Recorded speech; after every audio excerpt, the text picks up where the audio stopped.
قل هل يستوي الذين يعلمون والذين لا يعلمون إنما يتذكر أولو الألباب.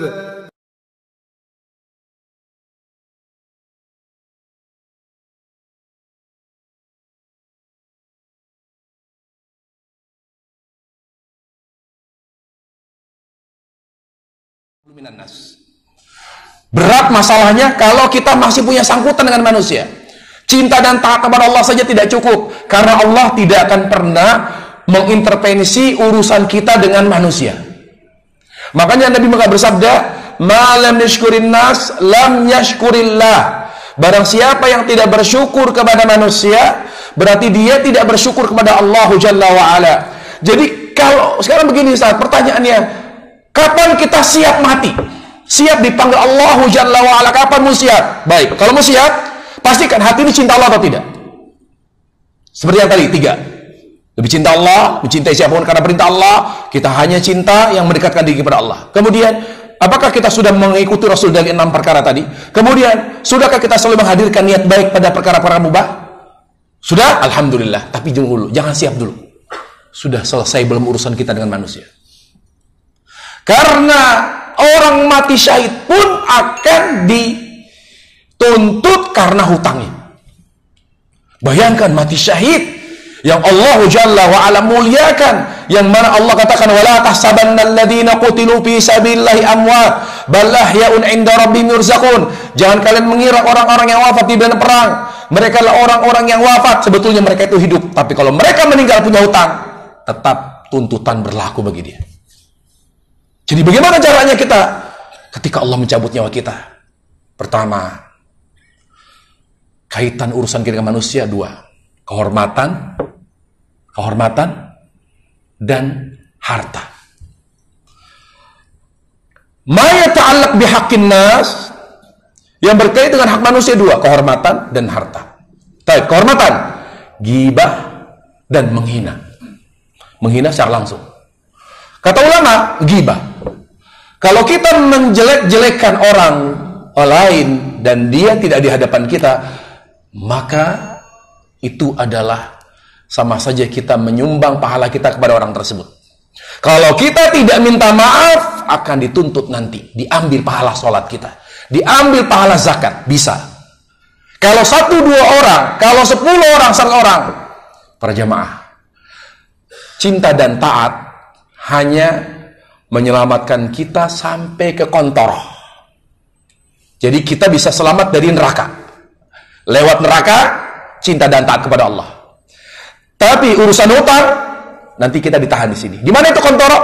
Di depan pintu surga. Jadi selesaikan urusan apa?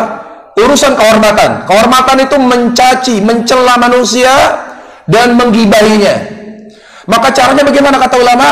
Kalau kita telah menggibahi orang lain, minta maaf. Kalau kita tidak bisa meminta maaf karena takut mudharat, dia melaporkan polisi, maka doakan ampunan bagi orang yang telah kita gibahi. Tapi kalau kita mungkin minta maaf, meminta maaf. Kalau orang yang kita gibahi telah wafat, maka doakan ampunan, minta ampun untuk diri kita dan juga untuk orang yang kita gibahi. Kalau kita mencaci maki, mencela orang di hadapannya, menghina dia, maka kita harus minta maaf. Tetapi kalau kita dengan minta maaf kepada orang yang kita hina, malah dia akan memperkarakan penghinaan kita terhadap dia, bahwa urusannya panjang, mudaratnya lebih besar, maka doakan, minta ampun kepada Allah, doakan ampunan bagi orang yang telah kita hina. Tapi meminta maaf tetap diutamakan. Harta, merampas dan meminjam. Kalau kita tidak mengembalikan uang yang kita pinjam, tetap nanti akan jadi tuntutan. Kita bawa pahala, kebaikan, sampai di kontoro, ternyata hutang belum diselesaikan, diambil pahala. Ingat, dia boleh milih. Orang yang pernah memberi hutang lalu belum kita bayar, ya Allah saya mau pahala haji dia, diambil pahala haji, semuanya. Ya Allah saya mau pahala puasa Ramadan yang selama dia hidup, diambil. Bisa jadi kalau kita, na'udzubillah, kalau ada orang yang masih belum menyelesaikan urusan manusia sampai di kontoro, telah melewati sirat, ternyata dia masih banyak tuntutan manusia yang belum dia selesaikan. Bisa jadi ketika habis kebaikannya, maka dosa-dosa orang yang nuntut ditimpakan ke orang itu, yang harusnya dia udah selamat dari neraka jahanam, akhirnya dia masuk ke neraka jahanam, menanggung dosa orang yang nuntut. Jadi para jamaah, simple. Kalau Allah mewafatkan kita secara mendadak, pastikan urusan manusia selesai. Urusan dengan manusia selesai. Ustaz, bagaimana kalau saya punya utang, tapi yang memberi utang sudah wafat, atau saya tidak tahu keberadaannya? Kata ulama, kalau kita berhutang, lalu kita tidak tahu yang memberi utang itu di mana keberadaannya, atau telah wafat, apakah kita bayar ke ahli waris? Tidak. Bayar ke yang bersangkutan. Ya, bayar ke yang bersangkutan. Tapi kalau itu jadi ahli waris, jadi waris, nah, kasih ke mereka. Tapi jadi waris, bukan kepada ahli waris pribadi, harus dibagi secara merata. Lalu bagaimana kalau seandainya saya tidak tahu keberadaannya atau sudah wafat? Tidak mungkin saya bayar. Kata ulama, solusinya kita minta ampun kepada Allah karena hutang kita belum dibayar. Yang kedua, sedekahkan jumlah uang yang pernah kita terima sebagai hutang. Misal kita punya hutang 1 juta, sedekahkan 1 juta kepada fakir miskin. Tapi dengan syarat, dengan niat, kalau orang yang pernah memberi hutang kepada kita lalu masih hidup dan ketemu dengan kita kembali bayar. Karena kita tidak tahu umur kita. Kalau kita membayar, takut gak ada umur, atau di saat kita dalam keadaan sakit keras, atau sudah dalam keadaan koma, atau dalam keadaan apa, lalu kita tidak takut tidak ada umur. Sementara kita masih punya hutang, caranya begitu caranya. Sedekahkan jumlah hutang yang kita terima, dengan niat pahalanya untuk orang yang memberi hutang. Sama juga dengan harta yang pernah kita curi, harta yang pernah kita rampas, harta yang pernah kita rampok. Caranya, berapa jumlahnya kira-kira? Serahkan semuanya, sedekahkan, niatkan pahalanya untuk orang yang pernah kita curi hartanya, pernah kita rampok hartanya. Serahkan semua kepada Allah, minta maaf kepada Allah, dan jadikan itu semua sedekah. Kalau tidak dilakukan itu, tuntutan belum selesai. Dan ingat, kematian awal kesengsaraan. Satu hari di akhirat 50.000 tahun waktu dunia. Satu hari di akhirat 50.000 tahun waktu dunia. Kata Nabi alaihissalam, kalau orang tahu kubur, wallahi keadaan yang sangat mengerikan. Semua orang yang sudah berada di alam barzah minta kembali agar memperbaiki hatinya, lebih cinta Allah, memperbaiki amalnya sesuai dengan amalan Nabi alaihissalam, dan minta diberi kesempatan menyelesaikan urusan manusia.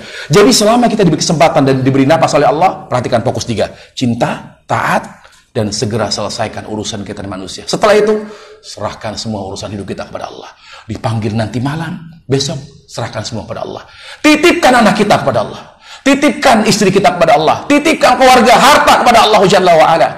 Selama justru subhanallah, dengan kita menjaga hati agar lebih cinta Allah, dengan kita menjaga amal sesuai dengan sunnah Nabi alaihissalam, kita menjaga hubungan muamalah dengan manusia dengan baik sampai wafat mereka memuji kita, maka para jamaah, Allah akan jaga anak kita.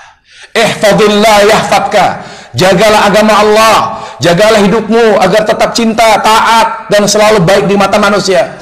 Maka Allah akan menjaga anak kita sehingga menjadi anak yang saleh. Allah jaga istri kita menjadi istri yang saleh. Allah jaga harta kita menjadi harta yang berkah, bermanfaat bagi kita padahal kita sudah di alam barzah.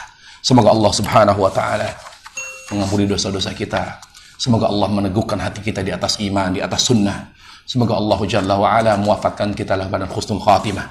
Semoga Allah, kita minta kepada Allah Jalla wa'ala agar kita dijadikan sebagai orang-orang yang semakin mencintai Allah dan mencintai segala hal yang menambah rasa cinta kita kepada Allah Subhanahu wa ta'ala.